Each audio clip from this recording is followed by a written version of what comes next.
What's up? It's Dr. Will James here. I am going over part three, the last and final part of my discussion slash debate. I didn't know it was a debate. He viewed it as a debate, but with the young kid Matt Nuclear. I think he said he's 19 years old. So yeah, we're gonna look at this discussion and continue going.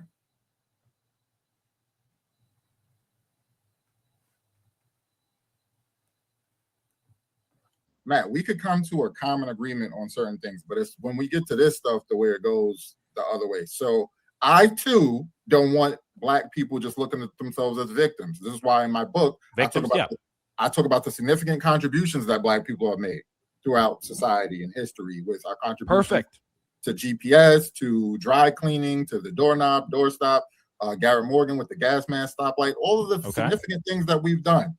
You know, Eugene Russell with his contributions to cell phones and cell towers, the great things that we've done. So you don't just look at yourself like a victim, like we can do great things, and you motivate yourself to do great things. But when people talk about like after the Emancipation Proclamation, black people were just set free and everything was okay and it was hunky-dory, that's where the problem, no one ever says Jim Crow didn't happen. Jim Crow happened. Do you know what happened? Do you know what the federal government did actually? Hold on. Do you know what the federal government and the union did immediately after black people were emancipated, though? Do you know the program that they gave them immediately? The Freedmen Are you talking about the Freedmen's Bureau? Yeah, the Freedmen's Bureau. Yeah, the Freedmen's Bureau. You know it because you know about history, right? And so that obviously was not perfect or necessarily a whole lot, but it helped like feed black people, educate them, get them clothes, get them housing, stuff like that as well. Now, again, no one. Yeah, he tries to make it seem all good with the very small population of black people that the Freedmen's Bureau did this for. And this is what I talk about with historical like accuracy and stuff like that, and not being disingenuous, because he knows about the black code laws and everything that was put in place to systemically crush black people following emancipation. Again, we talk about many people who were kept in slavery. I talk about that. I mentioned May Louise Miller, who was someone who was kept in slavery until 1963. And you could look up her case. You could look up her situation. It's very similar to chattel slavery. She worked on a plantation. She was beat. They were forced to eat leftovers, all of these things. He knows about all of these things that took place and how it wasn't just, and he's saying like Jim Crow, but we know how bad it was. We know how bad the segregation was and how badly black people were treated and discriminated against and couldn't vote and all of these things. He knows that. But he just wants to try to talk about the Freedmen's Bureau and one small portion of one small little population that they temporarily helped. It's going to deny that Jim Crow didn't happen or that this discrimination didn't happen. Or anything like, or the Triple K, but even the Triple K, like how many people do you think were actually lynched by the Triple K? From starting when they were founded in 1866. Are you talking about from 1866 to when? Yeah, until now. How many people? Are we counting people who have went missing? Like that's just people that were proven to have been killed by the Triple K. So if the Triple K, if the Ku Klux Klan are a group of people that we know were politicians, we know were lawyers, doctors, government officials, and he's saying, how many were proven to have been lynched by the KKK? Come on, that's just disingenuous. That's just disingenuous because a whole bunch of people have went missing or they were lynched and it's deemed a suicide and things like that, but he's like, oh, we're not going to count that. It's just the ones that we know for a fact that where it was a cross burning in the yard and stuff like that. Like, come on, man, be serious. And all of this is to bring up the fact that more black people kill black people. But then again, more white people kill white people than any other race. More Asian people kill Asian people than any other race. And he knows that. So I don't know why people tend to try to make this argument. People proven to have been killed. I think the number is between 4,000 and 5,000, something like that. How many young black men have died since 2010 because of gun violence? We're talking about proven cases. Young black men that have died because of gun violence, just died because of gun violence. Whether the murderer was found or not. Since when? From when to when? 2010 and now. 2010 and now. You think more or less than 4,000? I want to get the exact number. Let's get the exact probably number. hundreds of thousands. You're not going to get the exact number. How many, or close to it? How many? You're not going to. But look, hold on. How many young black men have died since 2010 from gunshots? Let's look it up. Some of them were killed. Gun violence includes people who were killed by people of any race or self-deleted. By white people. Presumed, some of them, sure. So the leading cause of death, obviously, we know that. An exact comprehensive cumulative total of young black men who died, we obviously don't know yet. But annual averages, on average, about 4,900 black males of all ages are killed with guns each year in the United States. So let's round it up. 5,000. 4,900 are killed every single year. Okay.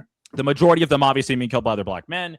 5,000, let's do it times 16. That's 80,000 men. If we presume that it's about 5,000 men dying every single year since 2010. So 80,000 young black men, or just black men, have died because of gun violence by other black people over the last 16 years.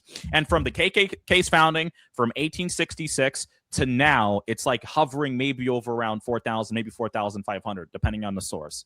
And so this is the issue. Hold on for a second. This is the issue, sir. Hold on. This is the issue. Don't interrupt me. No, hold on. This is the issue. Hold on. This is the issue. My issue is that why am I consistently... Hold on. The Triple K is irrelevant. They have like 4 members now, if that. Okay, why do we keep hearing about the Triple K this and fear-mongering this and Sundown Town this? The real Sundown Town where black people are getting murdered, south side of Chicago, Detroit, Michigan, Boston, Massachusetts. We can go on and on with these different places. Los Angeles, right? We can talk about Compton, all of these different places. That is the real epidemic. You need to go to those neighborhoods and tell those young black men, your life matters. Don't shoot your brother. Don't shoot. Go to Trayvon and tell him not to shoot Deontay. That's who needs to hear it. We don't need to hear about this fear-mongering of the Triple K and this. We don't need to hear that fear-mongering. These are the real numbers. 80,000 deaths, nearly 100K. Okay. I agree. In the black community, we need to stop gangbanging. We need to stop gangbanging communities. I always call gangbangers, I call them predators. I call them no different than child predators. That's what I say. So you got to get familiar with me. I'm not trying to make the argument with that, but when it comes in, I want you to answer this question. How many people, so in 2006, the FBI released a statement that law enforcement had been infiltrated by white supremacists. Are you familiar with that? Yeah, some so-called white supremacists, okay. Sure. So how many people do you think have fell victim to white supremacy, especially in law enforcement, going from— Very few. Very few. Actual proven white supremacists that went— Yeah, actual proven white supremacists, I think very few. You're saying proven white supremacists, but that's the thing. When it's in a system, I'm able to hide it. A guy just went viral. Oh, they're just hiding it. Okay, they're hiding it. Yeah, you're able to hide it. Judge Sherwood Bauer just so happened to get exposed. But we know, during Jim Crow in the 1940s and 50s, when those KKK members were walking around, we know that a lot of them— We don't live back then, man. We live now. We live here now. I don't know where you guys are getting this from. Those people are living now. Okay, this is the issue. Yeah, and those people, okay, name a single— So this is the problem. This is where he goes wrong, and he didn't answer the question. So this is what I'm talking about.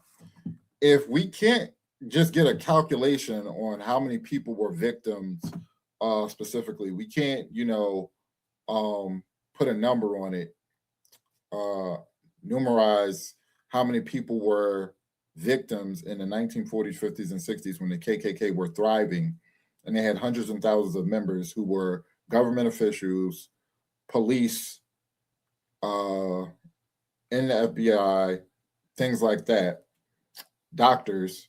If we can't put a number on that, how does he expect— he's saying, that we don't live in that time.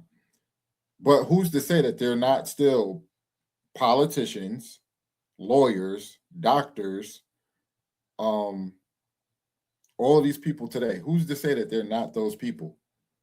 Then you won't be able to put a number on the damage that they're doing. You just look at the disparities in incarceration, the disparities in sentencing. You look at the disparities in hospitals and how Black women don't get the same prenatal care as other races. You look at those things, and that puts a number on it, and those numbers are far exceeding 80,000. So This is what I'm saying, where you got to be honest. Name a single person that was enforcing Jim Crow that lives today that is actively still oppressing black people. Name a single person that lives today that lived during Jim Crow. So you're trying to frame it that way. We know what is it true that during the 1940s and 50s, KKK members were political people, doctors, police officers. Is that true? Sure. So to an extent. I can't name any of them from that time that specifically. Same way I won't name someone today because they walk around with masks and they're not showing you who they are. So there are like 5 of those. They're like 5 people nowadays, man. They're like 5 people. KKK members? I'm being hyperbolic here, but practically, no, hold on. Practically, hold on. I'm being hyperbolic, but practically, there are like 5 people. For example, hold on. Let's get a number. Right? Yeah, their numbers have been diminishing, and they're totally politically irrelevant nowadays. But for example, there is a white nationalist group. I believe their name is Patriot Front. How can you say they're irrelevant and they're politically irrelevant when they hide their identity? They're not going around with a stamp on their forehead saying, I'm a KKK member. They never did that. Even when they had power on their side, right? Even in the 1950s, when Emmett Till was 14 years old and he was dragged out of his house, out of his uncle's house, and he was beat to death and brutally tortured, killed, and they got away with it. Even then, people who were KKK members walked around with masks on in public. But we knew that they were the politicians. We knew that they were police officers. We knew they were doctors, lawyers, and different, occupations. So how can you say they're not politically relevant today when you don't know who they are? And we never knew who they were. Like, they were marching in DC on the 4th of July. There were like barely any of them. They were totally irrelevant. They do nothing. I've looked into the research about their membership rates. They were struggling to get people on Discord.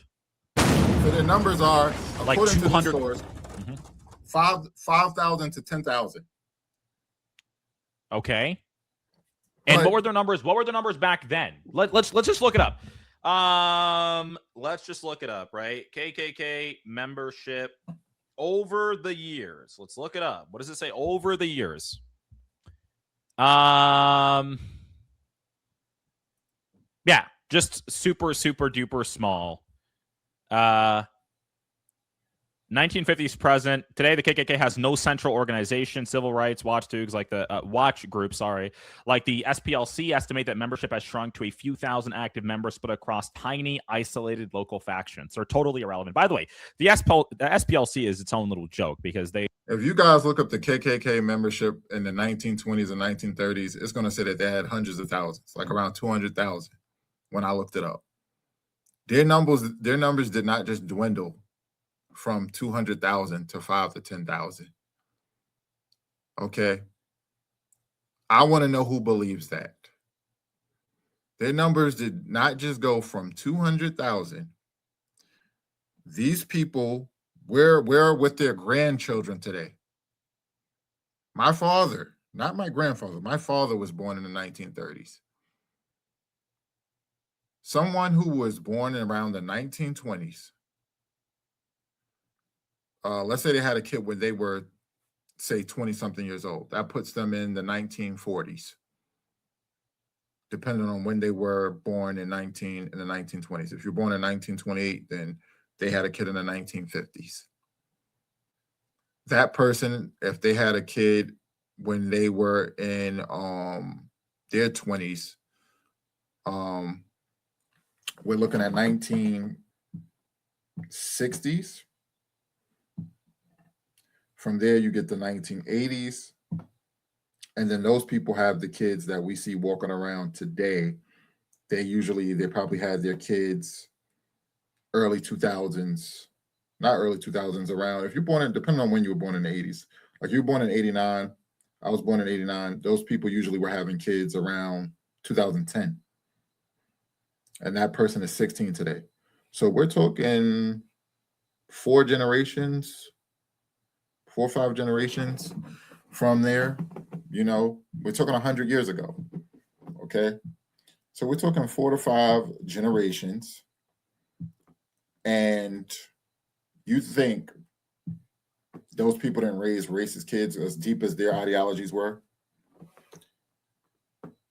You think everything is just so progressive, everyone changed and all racism was removed?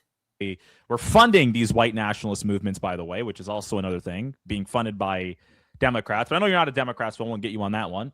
Yeah, but dude, they're totally irrelevant now. No one even went. I never dude. Trust me, I live in Florida. Plenty of black people here. I don't know I don't know the last time. I can't name you the last time. I can't name you any time in my life actually where I had a black person tell me they were worried about the Triple K. They're so irrelevant. It's like 5 people. Matt, don't focus it on the KKK. White supremacy in general, because you have different groups that don't call themselves the KKK who are white supremacists. Like what groups? The Proud Boys, all of these different groups. The Proud Boys, weren't they being led by a Mexican not too long ago? A white Hispanic? Okay, tell me. What was the name of the group that you said? What was the name of the group that had the mask that were just marching on July 4th? Patriot Front. So what are they? But okay, really quickly, I did research on Patriot Front, right? I think their leader is Thomas Rosal, if I'm not mistaken. They were stuck at 200 something members for for years on end.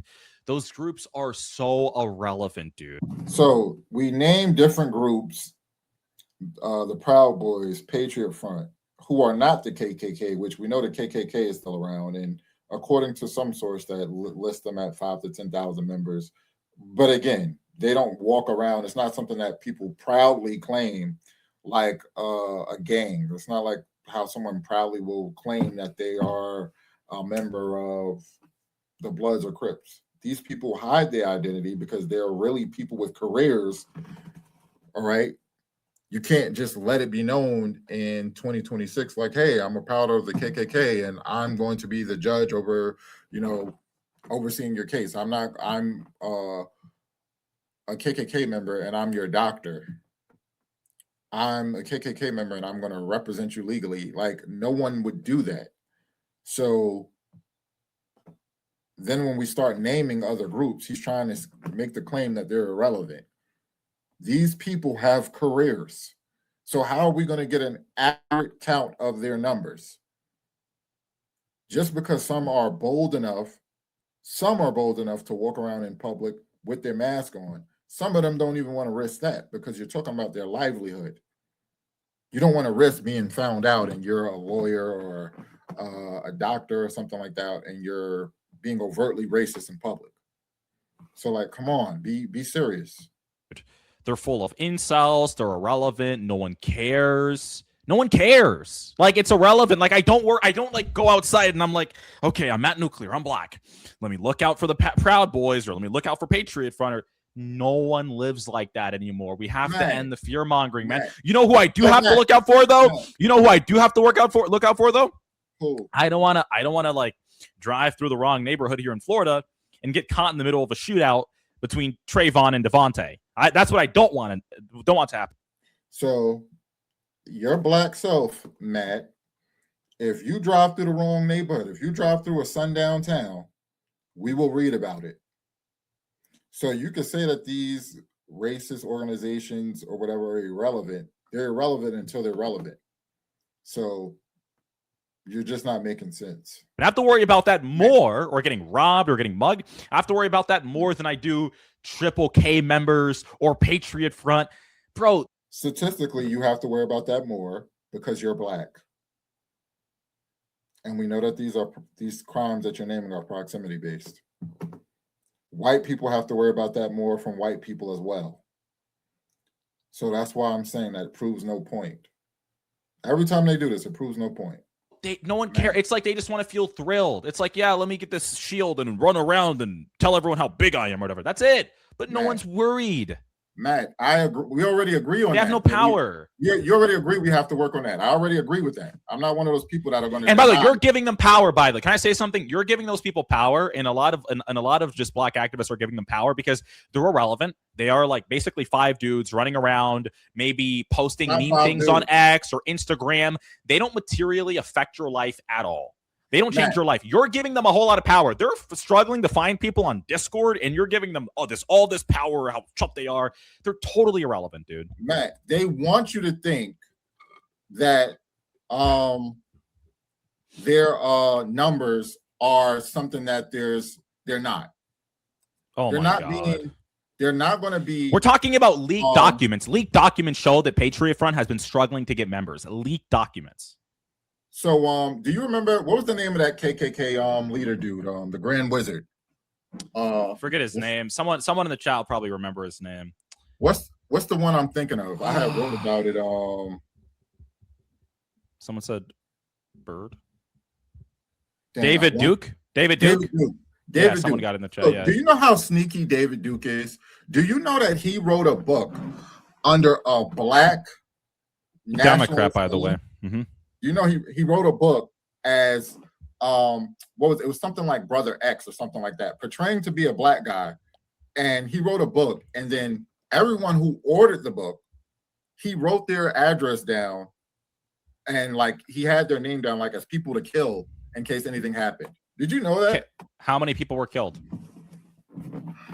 From that, name a single person that was killed. None that I know of. Exactly. Name the last case. Name the last. That's not the point. The point is that these people hide things and they do sneaky tactics to be able to attack people. So just like this person can hide his identity and create a whole book as a black guy and he's not black, these people can move in mysterious ways and hide their identity. It's best that they're sneaky. They are more harmful when they're sneaky. That was the whole point of this example. So you're saying name someone who was harmed. You don't have to, because they are more dangerous when they're sneaky, when they're hiding things. That was the point of this example. So you may not be able to name the people, but that doesn't mean no harm was done. The fact that he went to that extent is the point. You can't name someone else doing that. Proven, hold on. Name the last proven KKK lynching that happened. Proven KKK lynching. Yeah, name the last one. Stamp their name on. No, not stamp their name on. Proven. We're not going to work with people just saying this happened, or I think this happened, or I don't think black people have the ability to hang themselves. Name the last proven KKK lynching. Matt, that's kind of irrelevant. Exactly, you can. But guess what? I can name you the last shooting that happened. Probably a shooting happened an hour ago. Someone was just shot in the south side of Chicago. And we know what the demographic. So this is the issue. It's like you guys are not focused on the real issue. The last shooting. Yeah, because there's so many of them, right? One just probably happened. Matt, I can't name the last. Someone's getting shot at right now in the south side of Chicago as we speak. That's not the way to ask these questions. I don't like to play games. It's like it's not about playing games. The reason why you can't. The last KKK, if you Google this, the last KKK lynching is going to say 1981, Michael Donald. Okay. Mobile, Alabama. Do you really think that was the last time there was a lynching? This is like, what is that?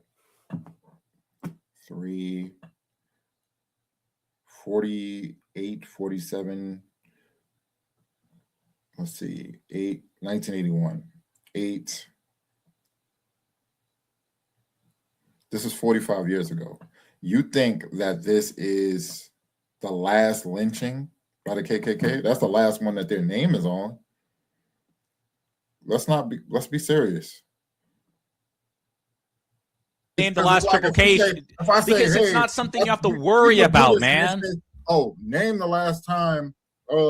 Name the names of the last white person that got shot, or name the because if it was an epidemic, if it was listen, if the triple K killing black people was in any way an epidemic, We'd hear about it all day long. Hold on, this just my producer just showed me this. epidemic. 4 dead, 20 injured in Chicago weekend shootings, according to CPD, Chicago Police Department.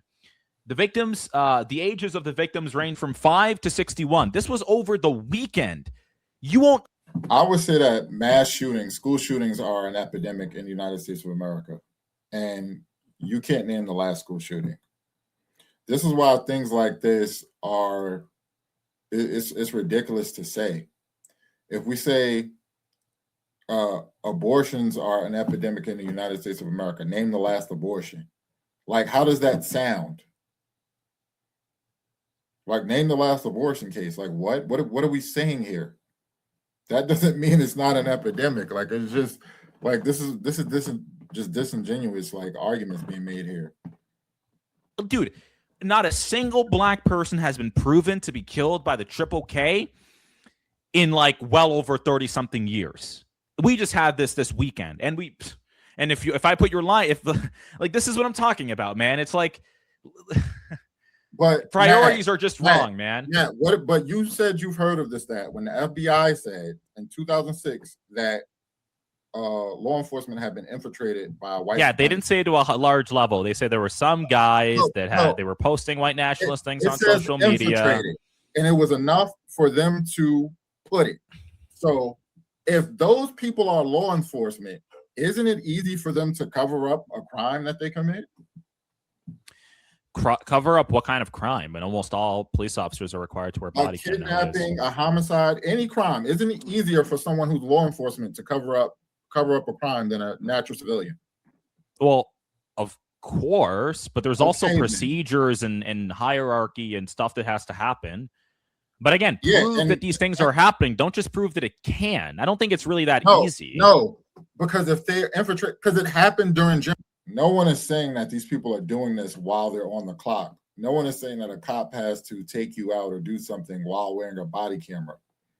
First of all, we know that cops cut off body camera all the time. They cut off their body cam to have discussions, to hide things that they're doing.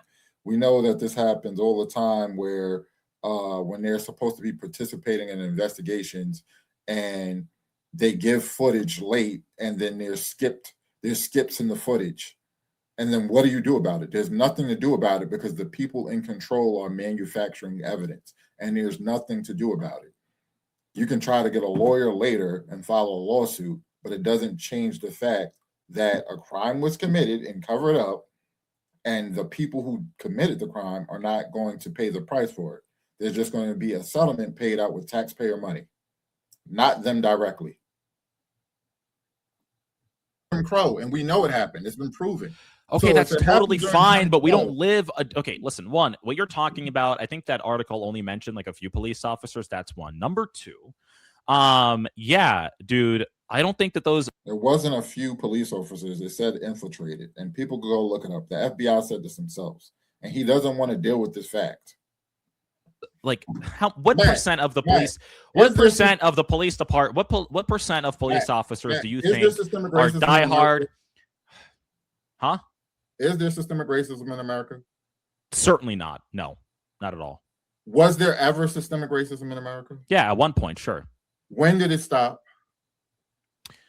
When did systemic racism stop on a legal, conspicuous basis? Civil Rights Act of 1965 basically stopped it. So systemic racism in America, coinciding with the Voting Rights Act of 1965 as well. Yes. So it stopped in 1965. Is that your final answer? On a systemic level, on a systemic legal level, of course. I'm not saying that all acts of discrimination on any level that may include systems stopped back then. And if you can prove that it's been happening, you can go ahead and point those organizations or corporations or government organizations out, and you can sue them like BLM likes to sue, right? But another thing that you're not understanding here. Another thing you're not understanding here is that it's actually the hold on for a second. Hold on for a second. You said these corporations nowadays. You said I could name them, and then doesn't want me to name them. Corporations nowadays are operating on racism against whites and Asians, right? Universities are no longer just denying black people. They're basically admitting black people because they're black.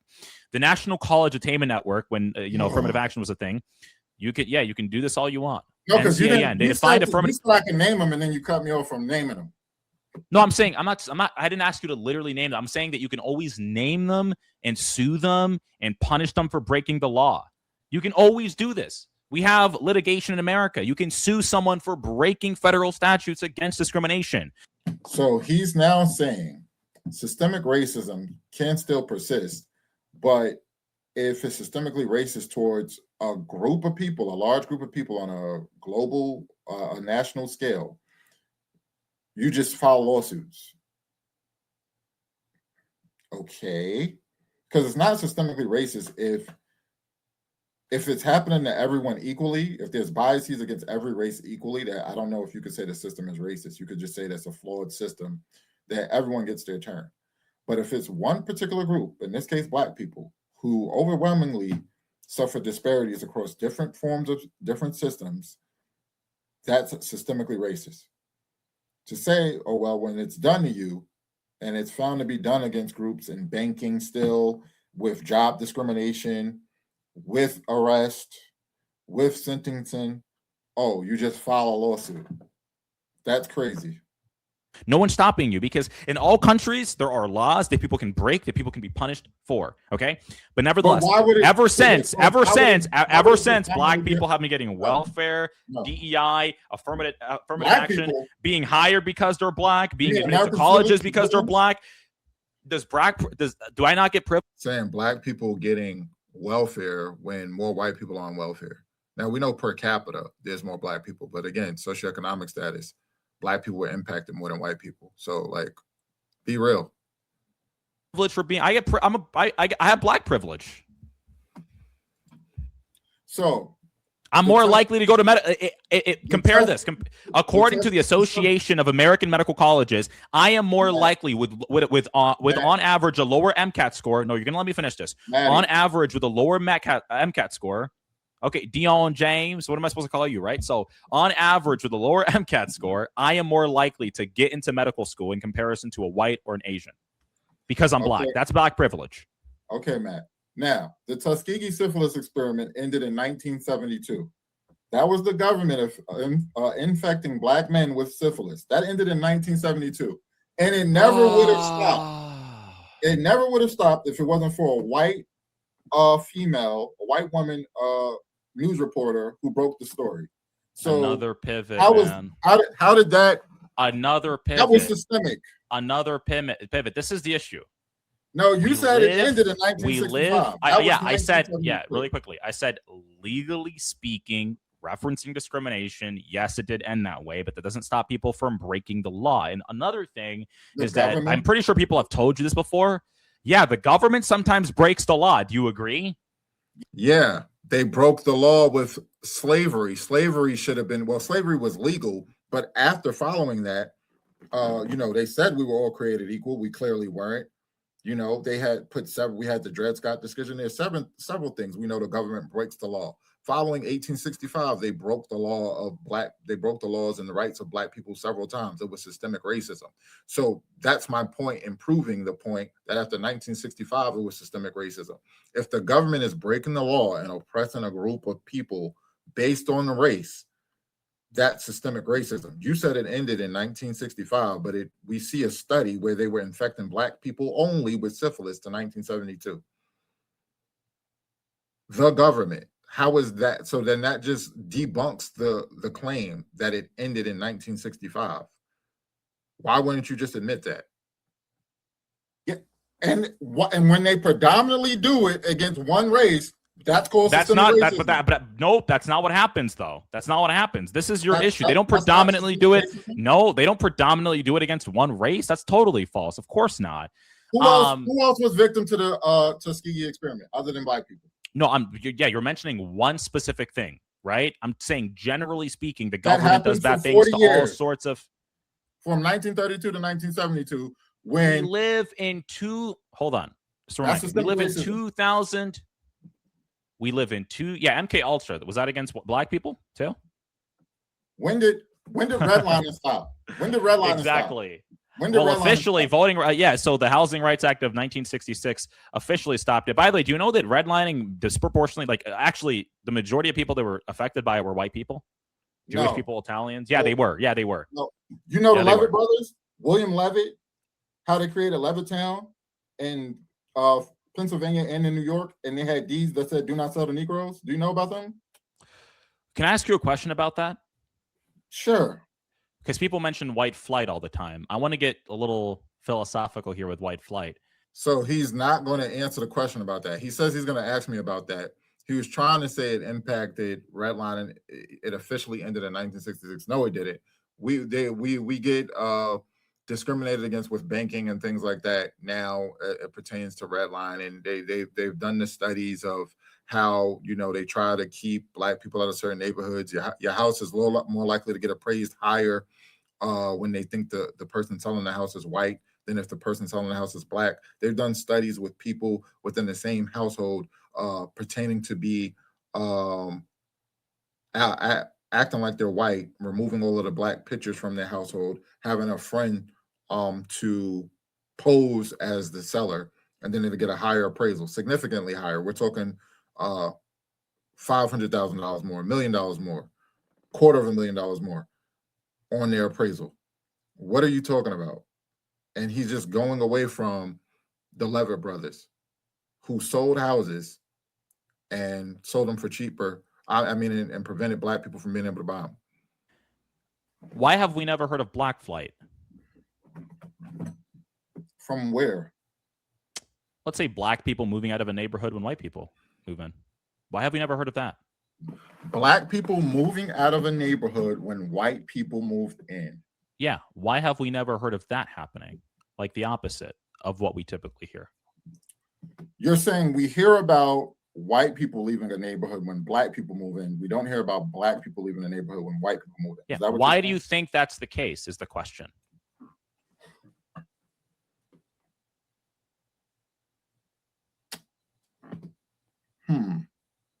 Why we hear about one? I think one is more prevalent. Yeah, I've never heard of anyone say, yeah, you better not buy a house here. So many white people are here. Or you better move out of here because so many white people are coming in. Now, I'm not saying that anyone should move out of any neighborhood. Is one more prevalent? I think most certainly. I think the other one is almost certainly non-existent. But the reason why I think... Which one? Black people moving out because white people move in, I think that's practically non-existent. Now, the reason why I bring this up is because of the psychology of it. I live in a mixed neighborhood with Black and white people. I would say it's probably predominantly Black, but it's a pretty chill neighborhood. It's in a nicer area. I don't understand why white people would move if they just have good, law-abiding, tax-paying, non-criminal fellow Black neighbors. I don't think that people move because of that.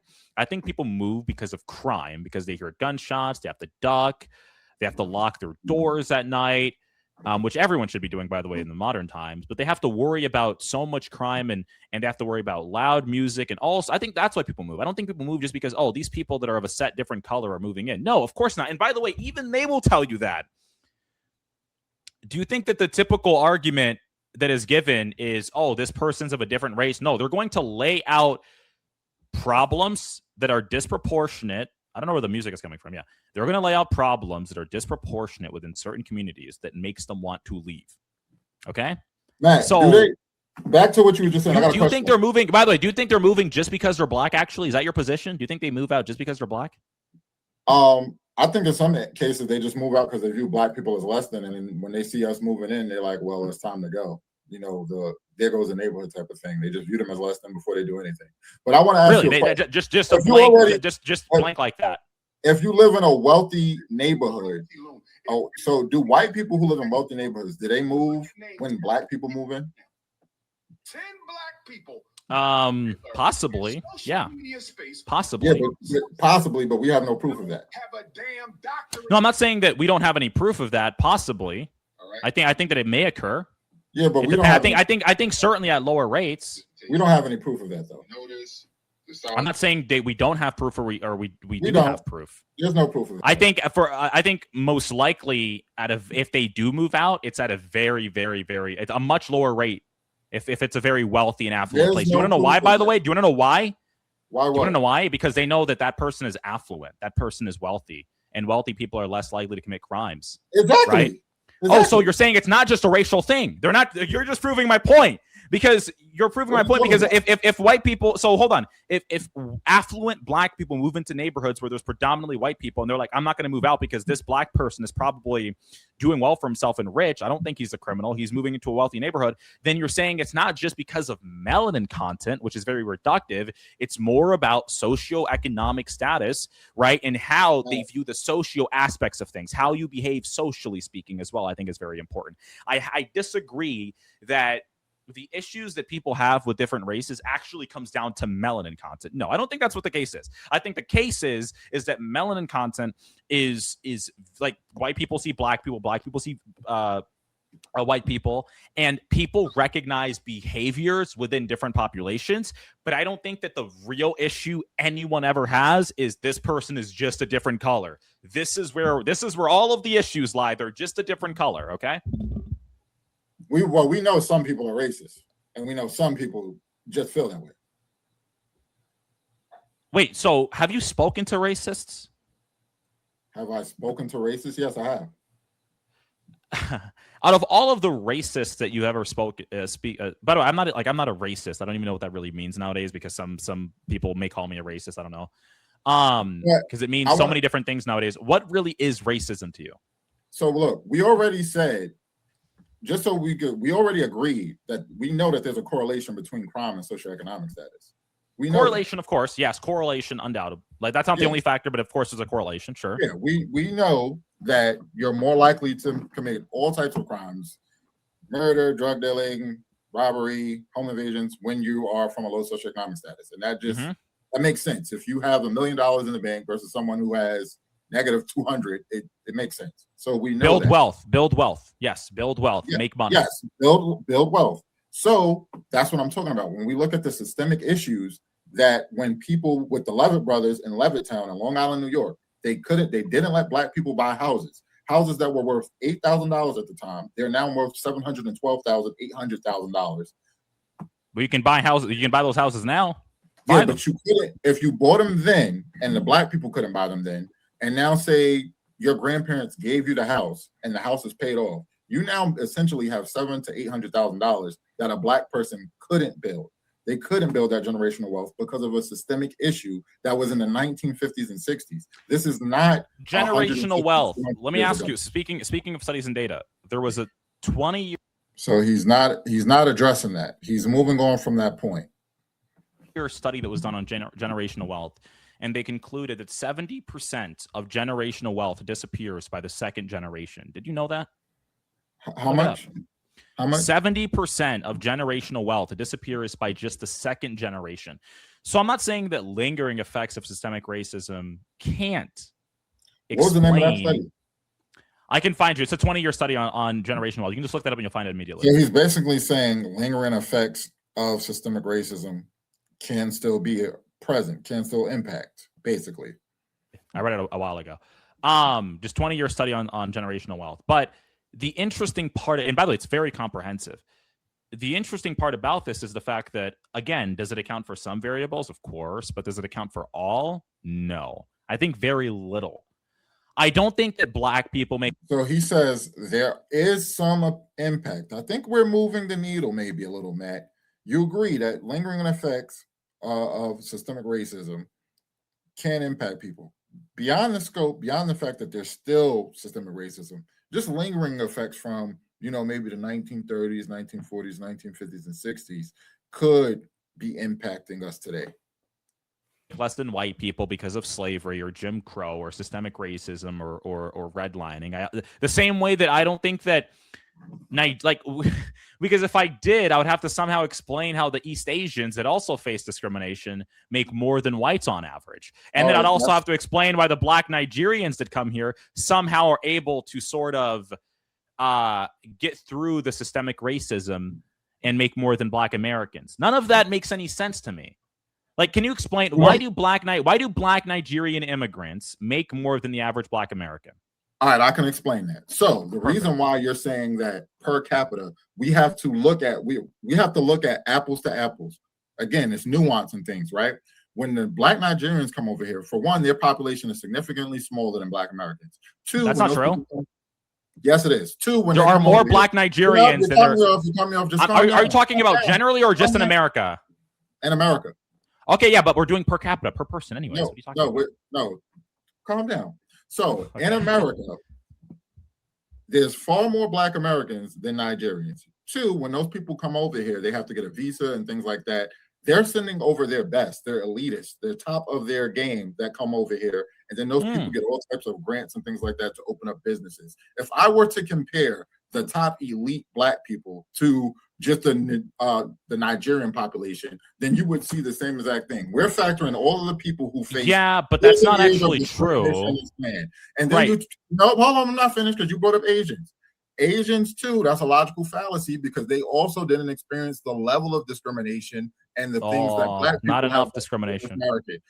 From slavery through Jim Crow with the black code laws and all of the discrimination with banking, redlining, the criminal justice system, all of the discrimination that went against black people. The Levitt houses said, don't sell to Negroes. It didn't say don't sell to Asians. So you're talking about a whole that certainly had nothing to do with the behavior between both of those different groups. Okay. Let me respond. Black people were at their peak. Were we not? You're saying model minorities. Wait, you're saying in the 1960s, black people were at their peak? So he's trying to make it seem like the discrimination of the Levitt brothers with putting on their deeds, don't sell to Negroes, was because of the behavior of Negroes. Mind you, one of the talking points, and I'm going to hit him with this, of the conservative talking points, is that, we were doing better in the 1950s and 60s, and we moved more modestly, and we conducted ourselves better. Before people even move in, it's a systemic practice. It's systemic racism. So before people even move in, to say don't sell to this group of people, and you generalize all black people with like there's not bad apples from the white community, Asian community, Native American community, Hawaiian Pacific Islander, all race groups have bad apples, and you just say don't sell to Negroes as the one group. Don't sell to them. No, I don't care who they are. I don't care what their socioeconomic status is. I don't care who it is. Don't sell to them. He's justifying that. That's crazy. 1950s and 60s, we were doing better than we are now. Oh, so you're a black activist saying that during Jim Crow, during segregation at one point as well, during that time period, right? Because it mentions the 50s, during redlining. So during all of those different systemic barriers that you faced, you were doing the best. So why don't black people just get put back in that place then? No, I didn't say we were doing best. I said better. And the thing is, why? So you're saying when black people face the most systemic racism, they do the best? No, I'm going to tell you what happened. How are they doing better? How are they doing better than? Do we have more freedoms now than we did in the 50s and 60s? Yes. Then how are we doing better back then? That's part of the problem. We were so now. listen. We commit more crime now. You're a black activist saying this. You're a black activist saying that black people were doing better when the system was the most systemically racist. That was before the Voting Rights Act of 1965. So you could put all sorts. That's not when it was the most systemically racist. Slavery was the most systemically racist. Different litmus tests to vote within states, right? During obviously Jim Crow, during segregation, when you weren't allowed to go to the same school as whites, right? During that time period, during redlining, during that time period when you said the Triple K was at their highest in terms of political elite, they were the police chiefs, they were the governors, they were the mayors, black people were doing better than they are now. So why don't we just put black people in that same position according to your own logic? No, that's not according to my logic. I'm talking about in terms of crime and in terms of abortion. We were committing less abortions and less crime. So it's very, very specific. Furthermore, black people were doing better because we stuck together. If you look at the Montgomery bus boycott, that was over a year that black people stuck together and they said, we're fighting against the system. They said, we're not taking buses. They carpooled, they came together, they walked, they rode bikes. They did what they had to do. They stuck together. I always talk about, and I talk about it in my book, how systems were put in place to systemically oppress black people. And I'm going to bring that point up. When they had the LGBTQIA movement, put in place by Barbara Gittings and Harry Ham, they got black people to start fighting for LGBTQIA rights instead of civil rights, and black people began to separate on and divide on that. Then you also had the modern feminist movement, where you had black women trying to fight for modern rights of women and separating from black men. Then you had the man in the house law, which attacked the black community, which they would give welfare benefits, but they had to be able to prove that there was no man in the house. And we increased our households, decreased. We got rid of the nuclear family. We increased in single parent households. Then they had the war on drugs. They incarcerated mass incarceration of black men. Several things systemically, including the redlining, the discrimination in banking, attacked the black community in the 1950s and 1960s to make us go towards where we are now.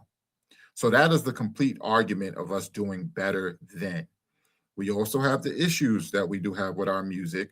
We do have gangbanging that became prevalent, different things that are impacting the black community that weren't in our community then. Obviously, in the 1950s and 60s, we didn't have a strong gangbanging culture anywhere. These things were just being created in the early 70s and things like that. Saying we were doing better generally. You didn't say we're doing better in those two specific things. You were saying generally they were doing better. No, because those are two significant things destroying our community. How many people die? How many babies die each year because of abortions? And how many people die each year because of crime? Hold on, give me a second. I'm trying to find something. And then, yeah, no, I agree. A lot more. Yo, you're actually agreeing with me. Yes, I agree. Abortions are horrible. Look, let me get into it. Because Margaret Sanger, who was a racist, she put Planned Parenthoods in black communities. That's part of the systemic issues. So if you would listen to me, you would realize you agree with me with a lot. But I'm attacking the systemic issues. You're a black activist. Can you do me a favor? Can you relay all of this information that you're telling me that I already know over to the black, like, radical leftists? Would you mind doing that? Because they need to do that. Well, if you already know this, then why don't you agree that there's systemic issues and systemic issues have been put into place to destroy the black community? If you really already know this. Because they're all for abortion. So yeah, no, that's what I'm saying. I'm against abortions. I'm against drugs. I don't smoke. I don't drink. I'm against gangbanging culture. I'm against the same way. I'm against ratchet music culture. I'm trying to tell you something. I'm a truth teller. I'm not one of those people who want to play games. I really want to relay the facts. The systemic issues are an issue, but within the community and how black people have chosen to let it continue to impact them is a discussion that we need to have.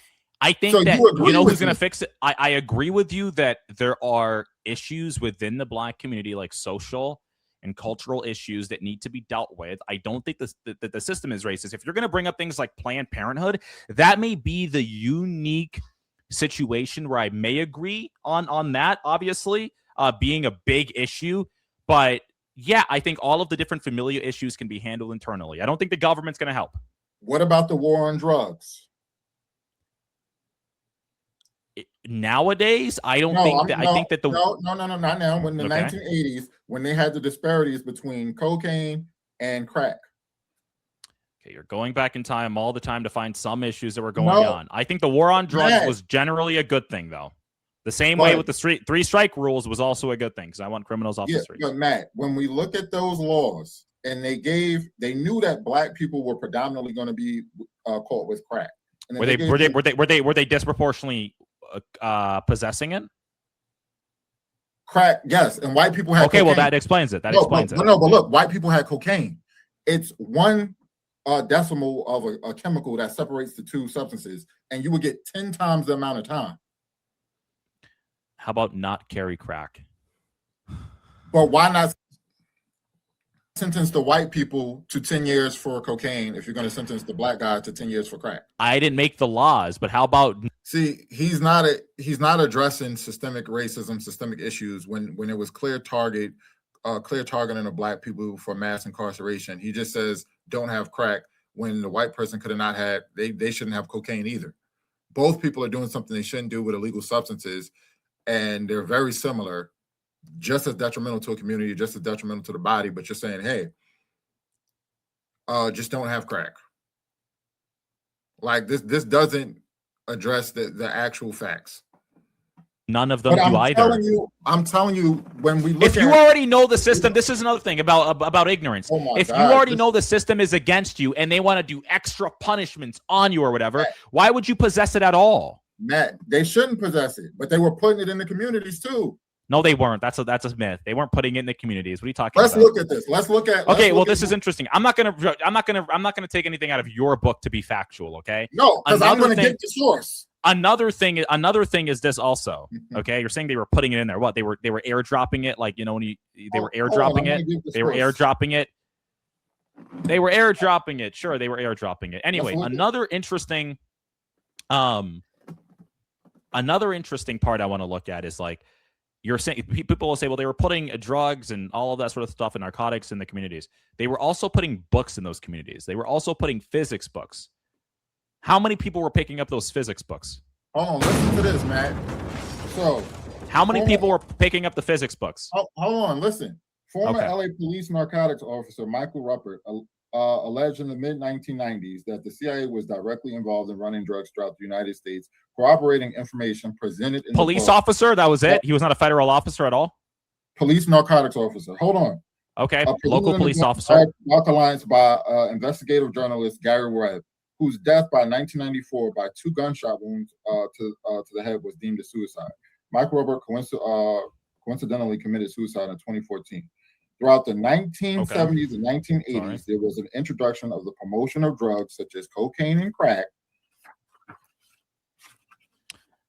Hold on. We don't need a whole session, dude. Just hold on for a second. We don't need an entire session. Well, what do you say to that if he said that, and then it was already an investigative journalist already said that they were putting it in the Black community?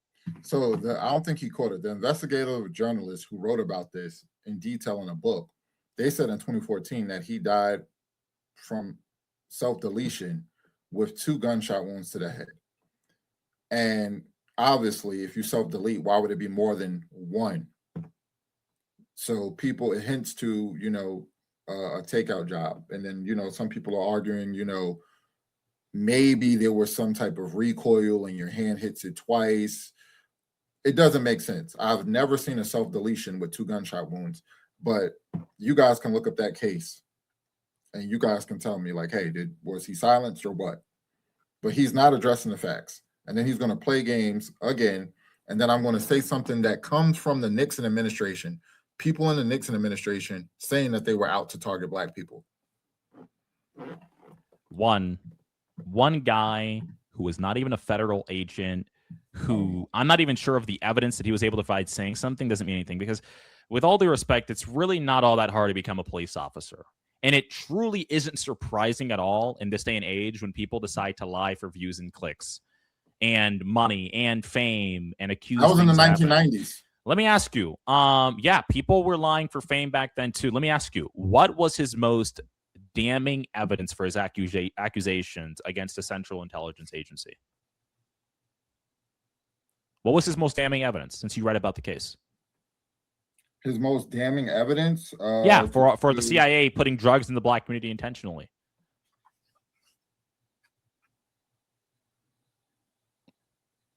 Let me see specifically what he says. I don't want to lie on the guy.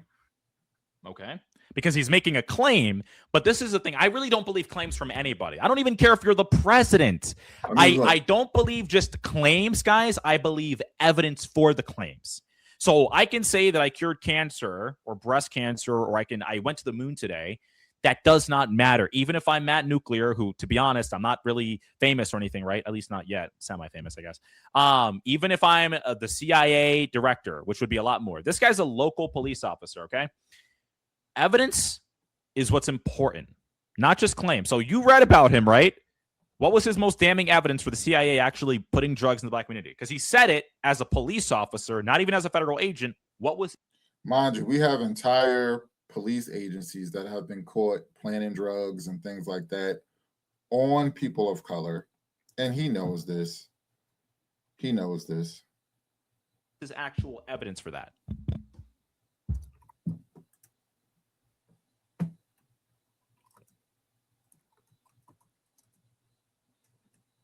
So, okay. So here it would be better to have fact checkers and just in the moment have other people who are not engaged in the debate quickly look up, has the United States government or any government agencies, FBI, CIA, or any large mass police agencies, whether local or not, being caught specifically planting drugs in Black communities. Here's a case I don't know if you want me. Let me look and see if not I a different find it. case. That guy, like, find me. Okay, Yeah, look yeah, up let that me- guy on Google. Look up that guy on Google. That police officer that made that claim, and ask Google what his most Google AI, whatever, it doesn't even matter. Ask them what his most damning evidence was. Look through all the sources, any article. They're like, there's, by the way, you are reading from your own book. Why didn't you know what his most damning evidence was? Because I was relaying it through the investigative journalist who had more findings that he wrote a whole book He about. merely made the accusation, dude. He merely made the accusation. And he's on their team. Yeah, that's actually no, because federal officers don't have the same jurisdictional authority that state officers have. I'm not saying they do. I'm saying he's law enforcement. Okay, but not all law enforcement is the same. Comparing the CIA to a local police officer is silly, and the false equivalent. It's not silly. It's law enforcement. Law enforcement sticks together. It's like the armed forces. Like, they don't always stick together, but they won't stick together amongst each other, but amongst you, they'll stick together. You know, sometimes they have their own little battles and say, oh, which one is better and stuff like that. But against someone who's not, like if they catch someone doing stolen valor and all of that, they stick together. They honor each other with things like that. So just to say that someone's law enforcement, he's law enforcement. Equivalency fallacy. And on top of that, he made the accusation. What was his evidence? So what if he was a part of, what if he was doing it himself? So you're saying that he was doing it himself, because obviously you said he was a narcotics officer, but Yeah. he didn't have any evidence of other people doing it. And the reason why he didn't provide evidence of him doing it was because he wasn't trying to snitch on himself. Is that what you're saying? No, because I'm saying Michael Dodd. Are you familiar with Michael Dodd? No. He was an officer in the 75th precinct in Brooklyn, New York, and he was. Let's focus on the first officer, though. Let's focus on the first officer. Okay, I don't know his most damning evidence. Okay, can you name? Oh, hold on. The first officer you brought up, because you always like to pivot to someone else. Yeah. The first officer you brought up, do you agree? Not even just damning. Can you name any piece of evidence that he had to substantiate what the CIA did, supposedly? The evidence that he had. Yep, about his claim that he claimed the CIA were doing operations to put drugs in the black community. What evidence did he have of that? Because here we are. Yep.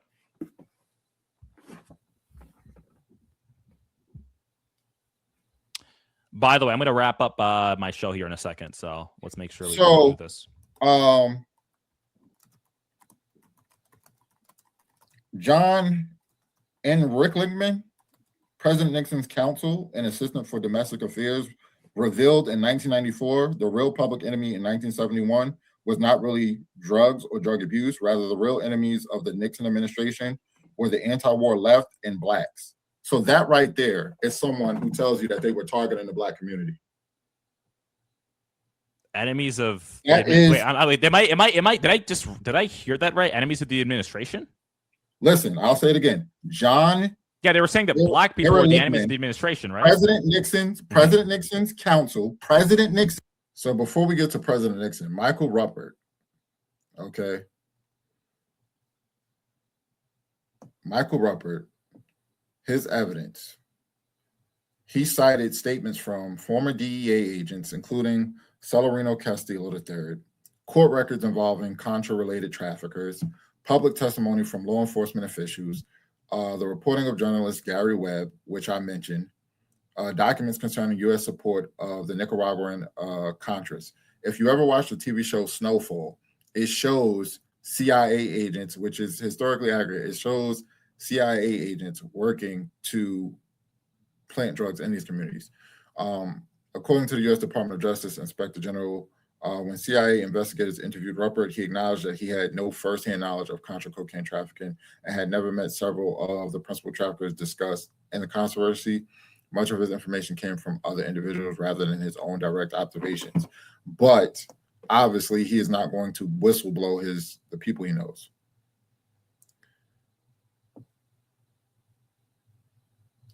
So, following Gary Webb's Dark Alliance series, several major investigations were conducted. The Department of Justice Inspector General concluded some Contra supporters were involved in drug trafficking.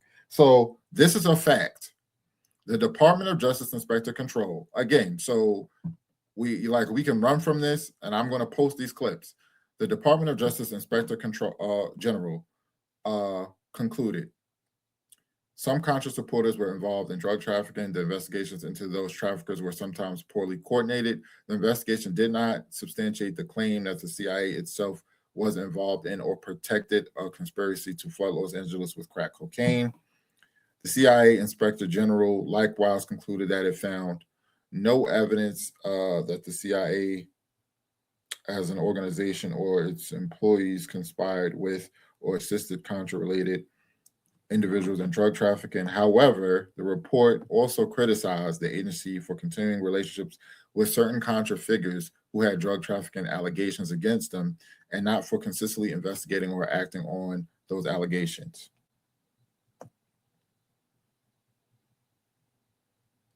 So several points are well supported by historical evidence. Some individuals associated with the Contra movement were involved in cocaine trafficking. The CIA continued relationships with some Contra-associated individuals despite allegations of drug trafficking. The CIA Inspector General criticized aspects of the agency's oversight and handling of those allegations. So even by this information, it's suspicious. We know that the CIA continued relationships with people who had allegations of drug trafficking. Okay. So they're not going to come out and just say everything. Obviously, this would make the government look bad. But even by this information, you can read between the lines. Counsel, okay, an assistant for domestic affairs, revealed in 1994 the real public enemy in 1971 was not really drugs or drug abuse. Rather, the real enemies of the Nixon administration were the anti-war left and blacks. Okay, what does that have to do with your original claim of that police officer that claimed that the CIA was putting drugs in the black community intentionally to arrest them? That has to do with him supporting what Nixon's administration said. He's supporting that they were targeting the black community. Okay, those are two different claims, right? No, they're not. Let's say that's true. No, targeting the black community does not mean that you're intentionally putting drugs there as the CIA. By the way, the guy that you just gave me that was on his counsel is also not a CIA agent and never was. He's his counsel for Richard Nixon. Yeah, for domestic affairs, not a CIA agent. Okay. So what? I don't. He said that they were targeting. You're not able to focus, dude. No, you're not able to focus. No. This is your issue. This is your issue. Why would he specifically say that their enemy is the black community? Okay. One, even within his own statement, I'm not defending him, even within his own statement, he said that the issue is not drugs or drug abuse. And he never once there said that, hey, we as the Nixon administration are planting drugs there. Never said that. He said that the enemy of the administration were blacks and anti-war leftist protesters. That is not the same thing as we planted drugs in the community or the CIA planted drugs in the community, which is what you claimed. Okay, so you're just wrong there about what you said. Anyway, so dude, we're pushing on 2 hours. Why did you say that? Why did you say that? That's an entire, I don't know, that's a totally different thing. Oh, do you see that as detrimental to the black community? I'm saying that. Yeah, but I don't think that's the same thing. It is. Bro, I can't believe you're an educator. You're a doctor? And that's how your logic works? Ad hominem? I don't know, bro. I don't know. This guy's a doctor, but he doesn't understand how he's skipping through claims. How old are you, sir, by the way? One support. So that's the end of the thing where he starts throwing ad hominem at the end after trying to act civilized the entire time. You always got to look at the first person to throw ad hominem. There were several times where I could have been like, "Oh, how old are you? You're a kid. Or, are you FBA? Are you Foundational Black American? Like, who raised you? I could see where I was plenty of times like you throw that stuff out, but you got to be professional." So we talk about decorum and things like that, and he starts saying, "Oh, this guy's a doctor." He starts throwing that ad hominem and stuff like that. So the point I was trying to make is, it doesn't have to be exactly the same thing. If we see from a systemic level coming from the president of the United States and their council calling black people the enemy, saying that they're an enemy, not just anti-war people and stuff like that, it stands to reason, logically you can reason, that they are going to come up with systems to help get rid of the enemy. And he didn't want to follow that line of reasoning. So he's like, oh, them saying that the black people are the enemy and planting drugs in the community isn't the same thing, but it will support the claim that is a strong possibility that they could have been planting drugs in the community if they view them as an enemy. Now, someone who's being honest can follow that line of reasoning and see, oh, well, this is additional evidence to support the claim that the American government was against the Black community and could have been doing things systemically to get rid of, or, cause harm to people in the Black community, such as planting drugs. Like that could be a line of reasoning that someone who's being honest would follow. But again, people who just want to agree with him or just are on that side are going to follow that line of reasoning. People who are just want to agree with me, or people who are honest, are going to understand the line of reasoning. If you have someone at President Richard Nixon's council saying they view the Black community as an enemy, and then it's a claim from a police officer, and then it was written in a book, Dark Alliance, by a journalist that drugs are being planted, and then we see some suspicion by there were some Contra traffickers who government officials, CIA agents, stayed in contact with, even though they were under suspicion of drug trafficking, then one can stand the reason this is probably was taking place, but the government covered it up. One who's being honest can see that. Just like we know that the government gets rid of people, but they cover it up. And if one is being honest, they're going to be honest about that. And the one who doesn't, they just won't. But y'all let me know what y'all think.